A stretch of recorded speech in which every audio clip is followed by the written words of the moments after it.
In a quiet stretch of Malibu's shoreline, Rex Harrison's former home stands as a monument to elegance and mystery. Current owners Daniel and Laura McAllister moved in 5 years ago, drawn by the house's oceanfront views and timeless charm. What they didn't anticipate was the series of events that would alter their perception of reality. On their first night, as the couple settled in, a faint melody filled the air. Laura described it as ancient, almost medieval, with harps and flutes. Initially dismissing it as sounds from a neighboring house, they soon realized it came from within their walls. Weeks later, Daniel woke to a shadowy figure standing on the balcony overlooking the Pacific. Startled, he rushed outside, but the figure vanished. He described it as a man in a Victorian-style frock coat, complete with a top hat. The strangest encounter occurred during a dinner party. A guest excused herself to use the restroom and returned pale and shaken. She claimed to have seen a woman in a corseted dress, her hair in a high bun, staring out the balcony window. The apparition vanished as she approached. Since then, the McAllisters have embraced the house's peculiarities. The music continues to play sporadically, and Victorian-era figures are seen in fleeting glimpses. Laura has even researched the property's history, discovering it was built on land that once housed a 19th-century artist colony. To this day, visitors describe an inexplicable allure, a sense that the house hums with the memories of those who walked its halls long before. While unnerving, the McAllisters say these guests from the past have never felt malevolent, just wistful reminders of a bygone era lingering by the sea. One fog-drenched evening, the McAllisters hosted a small gathering for close friends. The group had grown accustomed to the house's quirks, often sharing light-hearted jokes about the Victorian visitors, but that night the atmosphere felt heavier. The fog seemed to seep through the walls, muffling sound and dimming the lights. As Laura poured wine in the kitchen, the faint strains of music began again. This time it was unmistakably close, as if the musicians were in the same room. The guests fell silent, exchanging uneasy glances. "I swear, that's coming from the library," one friend whispered. Daniel, emboldened by curiosity, led the group toward the sound. The library door, usually ajar, was shut tight. When he pushed it open, they were greeted by a flickering glow candlelight, though no candles were present. Shadows danced across the walls, cast by invisible figures. Then came the footsteps, slow, deliberate, and coming from the balcony just beyond the glass doors. As everyone froze, a tall man in a dark coat and top hat emerged from the fog, his outline stark against the pale moonlight. He paused, turning his head toward the room as though aware of their presence. Laura stifled a gasp as the figure raised a hand in a deliberate, almost theatrical gesture. Without warning, the glass doors to the balcony swung open, the salt-laden air rushing in. The man stepped inside, but before anyone could react, another figure appeared, a woman, her Victorian gown rustling as if moved by an unseen breeze. She seemed to glide rather than walk, her face obscured by a veil.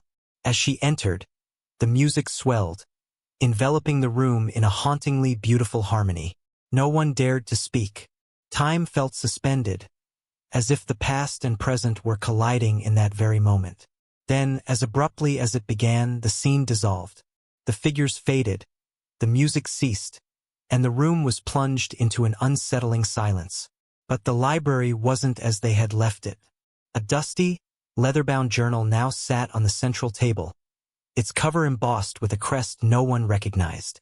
Laura reached for the book, her hands trembling.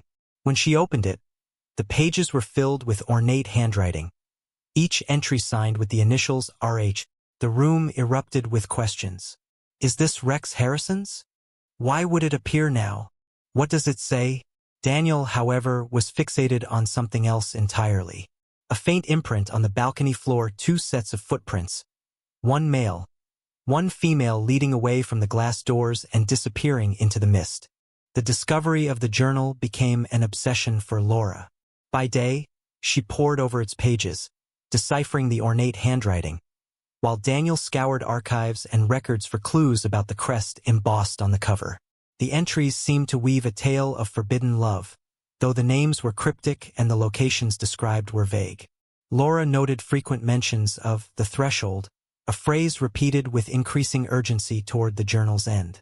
It was always written as if it held profound significance. Beyond the threshold, we are eternal. One night, unable to sleep, Laura returned to the library alone. The journal lay open where she'd left it, but the ink on the page seemed fresher than before. A new entry had appeared, a single line, written in the same ornate hand. The threshold is where the music begins. Her heart raced as she scanned the room. It was then that she noticed something she hadn't before, a faint outline on the library's hardwood floor. Squinting in the dim light, she realized it was a pattern, almost like an engraving, partially obscured by the rug. She pulled the rug aside, revealing an intricate symbol carved into the floorboards, a circle with overlapping crescents. At its center was the same crest as the journal's cover. "Daniel, come here," she called, her voice trembling. Moments later, he appeared, still half asleep but instantly alert at the sight. "What the hell is that?" "I think it's the threshold." Before they could contemplate further, the room grew cold. The temperature dropped so rapidly that their breaths became visible. The music returned, louder than ever, but this time it had a discordant edge. The walls seemed to pulse with the sound, and the candlelight flickered as if caught in a fierce wind, though the air was still. Suddenly, the symbol in the floor began to glow, faintly at first, then brighter, casting eerie shadows across the room. Daniel stepped back instinctively, but Laura found herself drawn to it, unable to look away. "Don't," Daniel began, but it was too late. Laura knelt at the edge of the circle, her fingers grazing its surface. The moment she made contact, the house shuddered, as if something deep within it had awakened. The library door slammed shut, trapping them inside. The journal snapped closed with a deafening crack, and the room was bathed in an otherworldly light. Through the cacophony, Laura swore she heard voices, a man's commanding tone mingling with a woman's soft, melodic whisper. They were speaking a language she didn't understand, yet it felt familiar, like a forgotten melody stirring at the edges of memory. And then, as quickly as it began, everything stopped. The light vanished, the music silenced, and the room returned to its former stillness. But the journal was gone. In its place was a small, tarnished key, its bow shaped like the same crescent pattern from the floor. Laura picked it up, her hand trembling as she turned to Daniel. "What does it unlock?" she whispered. Daniel shook his head, his expression unreadable. "I don't know, but I think it's time we find out. Don't forget to subscribe and like if you liked this story." The key felt heavy in Laura's hand, as though it carried the weight of something far beyond its size. It was cold to the touch, its tarnish worn by time, but there was a strange warmth emanating from it, almost as if it were alive. Daniel studied it closely, noting the intricate design of the crescent pattern and the unusual grooves that seemed to shift as the light hit them. "We need to find what this unlocks," Laura murmured, almost to herself. The house, once silent, now felt alive with a quiet hum. The air grew thick, charged with the kind of energy that leaves the hairs on the back of one's neck standing at attention. It wasn't just the atmosphere that had changed. It was as if the walls themselves were aware of what had transpired. After hours of searching the house from top to bottom, they discovered something unsettling in the cellar. Beneath a faded rug, an old wooden door they had never noticed before appeared, its surface worn but strangely untouched by time. The key fit perfectly into the lock, clicking with a sound that reverberated through the empty house. With a collective breath, they opened the door. A dim staircase led into an underground chamber. The walls were lined with ancient books and strange artifacts, their surfaces encrusted with dust. But in the center of the room was an object that sent a chill down their spines. A large, tarnished mirror framed in the same ornate design as the crest on the journal and the key. Laura stepped forward, her heartbeat quickening. This has to be it." Daniel hesitated. "I don't like this. What if it's a trap?" But Laura couldn't pull herself away. She reached out, her fingers brushing against the cold glass of the mirror. The moment her skin touched it, the surface rippled, like water disturbed by an unseen force. The air grew heavier, the chamber colder, and the music, now unmistakably ancient and melancholic, began to fill the room again. Suddenly, a voice broke through the sound, soft but clear. "You should not have come." Both of them froze. The voice seemed to come from everywhere and nowhere at once, echoing in the depths of the chamber. Daniel spun around, but there was no one else in sight. "Who's there?" Laura called, her voice trembling. The reflection in the mirror began to shift. At first, it was just the two of them, an image of themselves standing in front of the mirror, but slowly, figures began to materialize behind them. They appeared blurry at first, like the edges of a forgotten dream, but with each passing second, they became more solid. A woman, dressed in a flowing Victorian gown, stood just behind Laura's reflection. Her face was obscured by a veil, but her eyes, her piercing, hollow eyes, stared directly at her. Behind Daniel, a man in a dark suit with a top hat loomed, his features hidden in shadow, yet the same hauntingly familiar silhouette they had seen before. The music swelled. The figures reached toward the mirror, their hands pressing against the glass, as if they were trying to cross over. "Laura," Daniel whispered, his voice barely audible. "We need to leave." But Laura couldn't move. She was transfixed, her eyes locked on the figures in the reflection. They were no longer just shadows, they were becoming real. The woman's veil fluttered, revealing a twisted, unsettling smile. The man's hand reached out, touching the glass, and then, impossibly, his fingers began to slide through the surface. "Laura!" Daniel shouted, grabbing her arm, but it was too late. The figures stepped forward, and with a sudden, terrifying force, the mirror shattered into thousands of pieces, scattering across the floor like shards of a broken dream. The chamber was plunged into darkness. The music silenced. A heavy silence descended upon them, broken only by the sound of their labored breathing. When the lights flickered back on, the figures were gone. The mirror, too, was no more, only the scattered fragments remained, glistening like shattered glass stars. In the center of the room, a new symbol had appeared on the floor, etched into the stone. It was the same crescent pattern, but now in its center was a single word, written in the same ancient script from the journal. Eternity. Laura knelt down, her hand trembling as she touched the engraving. Her fingers lingered on the cold stone, and for a fleeting moment, she thought she saw a reflection in the floor, a glimpse of herself, but no longer alone. The figures were still there, waiting. The instant Laura's fingers touched the cold stone, the ground beneath her seemed to tremble, as if the house itself was awakening to something long forgotten. She yanked her hand back, heart pounding, and looked to Daniel, whose face had gone pale. "What did we just unlock?" he whispered, his voice barely audible. The air in the cellar had thickened, pressing down on them like an invisible weight. Before Laura could respond, a soft rustling sound came from the shadows, followed by the faintest whisper, too soft to understand, but undeniably there. It was as though the house was murmuring something in a language older than time itself, an incantation that vibrated through the very walls. Suddenly, a gust of wind blew through the chamber, scattering the broken pieces of the mirror. The fragments seemed to hover for a moment before being drawn toward the center of the room, where they began to swirl together, like particles drawn to a powerful magnetic force. As the shards reassembled, the reflection of the room distorted in the fragments. Then something else emerged. A figure, translucent at first, began to coalesce in the middle of the room. A woman draped in a dark gown that fluttered, though no breeze stirred the air. Her face was gaunt, with hollow eyes that gleamed an eerie shade of blue. Her lips moved, though the words she spoke were lost in the whirlwind of sound surrounding them. Daniel took a step back, his hands raised in defense. "What is that? Who are you?" The woman's eyes locked onto him, and her mouth twisted into a smile, a cold, hollow smile that chilled the air even further. "I am beyond," she whispered, her voice like the creaking of old wood. "And so are you." Laura felt a pull, a magnetic force, urging her to step closer to the figure. Despite her fear, her feet moved of their own accord.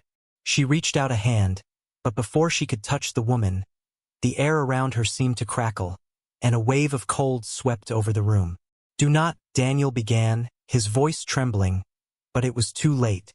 The woman's outstretched hand met Laura's, and in that instant, a rush of visions flooded her mind, flashes of an ancient world. A time long past, a world where the house had once stood at the heart of a grand city, its towering spires reaching toward a sky filled with swirling stars. She saw glimpses of Rex Harrison's own face, twisted with grief, as he stood in the very chamber where she now stood. His hands, stained with something dark, gripped the journal that had once belonged to another. The woman's voice whispered again, this time clearer, more urgent. "You are the next to cross the threshold, to leave this place behind, to join the eternal." The vision shifted, and now Laura could see herself in the reflection of the mirror. But it wasn't her. It was a version of herself, one older, her face lined with age, eyes shadowed by secrets. The woman in the gown stood behind her, whispering in her ear, guiding her toward the light that beckoned from beyond the glass. Laura jerked her hand away, gasping for air, and stumbled backward into Daniel. What is happening?" The woman smiled, but it was not a comforting smile, it was a promise. "You've opened the door," she said, her voice now a cacophony of voices, all speaking at once. "Now you must decide. Cross over and be with us, or remain forever caught in the space between, where time does not pass." The sound of a clock ticking echoed in the chamber, though no clock was visible. The ticking grew louder, more frantic, until it filled their heads. "Make your choice," the woman's voice sang, blending with the ticking, growing louder still. Daniel grabbed Laura's arm, pulling her toward the stairs. "We're leaving. This is insane." But as they turned to leave, a final whisper came from the shadows, one that stopped them dead in their tracks. "The door will close when the last clock strikes. You won't have time to decide." They froze. Laura felt a chill run through her body as her gaze drifted toward the far wall. A clock, ancient and delicate, had materialized there, its hands moving with unnatural speed. The final strike was imminent. In that moment, the air grew even colder, and the woman's presence seemed to fill every corner of the room, her spectral form closing in around them. "It is too late for escape," she murmured, her voice now a low, ethereal hum. "The clock is ticking, for you both." The light dimmed as the final tick of the clock echoed in the chamber, and the floor beneath their feet began to pulse. The air grew thick, the temperature plunging, and everything around them seemed to bend toward the mirror, their only possible escape or their inevitable doom. And as the last tick sounded, Laura looked into Daniel's eyes, and for the first time, she wasn't sure which reality was real and which would be the one that bound them forever. As the final tick of the clock echoed through the chamber, a deafening silence followed. The air seemed to freeze, and the world around them felt suspended between two realms. The woman's figure, once so imposing, now seemed to dissipate into a faint mist, her presence lingering but no longer solid. The clock's hands had stopped. Time, it seemed, had reached its limit. Laura and Daniel stood frozen, the weight of the moment pressing down on them. The mirror, no longer shattered, but now whole again, glowed faintly in the dim light. They knew what they had to do, but neither could move. The woman's voice whispered one last time, but this time, it was softer, almost pleading. "Make your choice, and you will never return." Laura looked at the mirror. It was no longer a reflection of the room, but of something else entirely, an endless corridor, stretching beyond what the eye could see. It was as if the mirror had become a portal to another place, a place where the eternal waited. We can't stay here," Daniel murmured, his voice shaking with uncertainty. He grabbed Laura's hand, his grip tight. "We have to leave. We're not meant to be part of this. Not yet." But Laura's eyes were fixed on the mirror. It was calling to her, a pull she couldn't resist.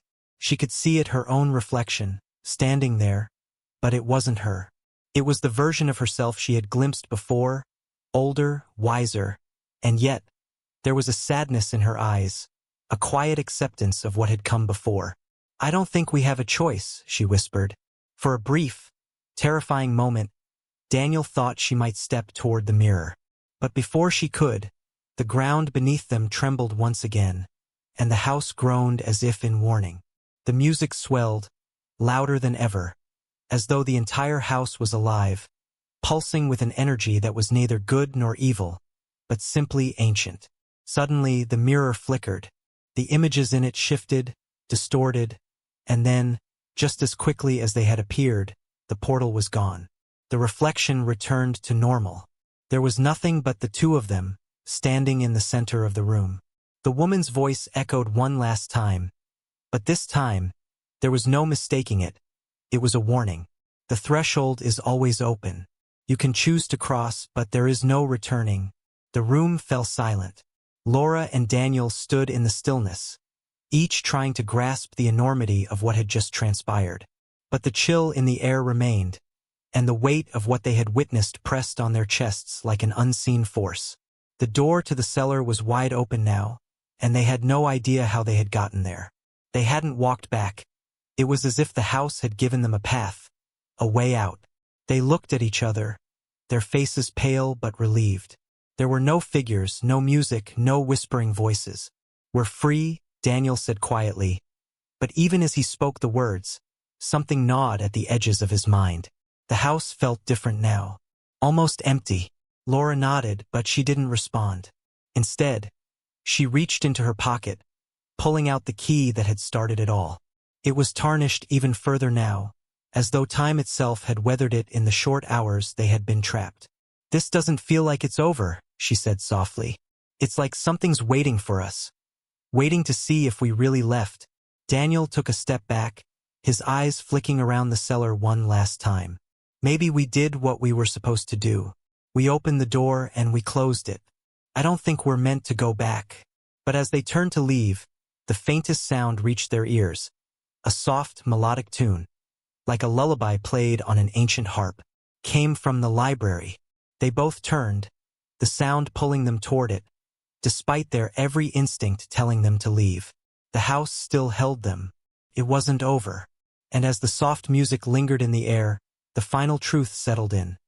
The threshold was never really closed, and they would always be tied to the house, to the mysteries it held and to the figures who still walked its halls, waiting for the next visitor to cross over. Don't forget to subscribe and like if you liked this story.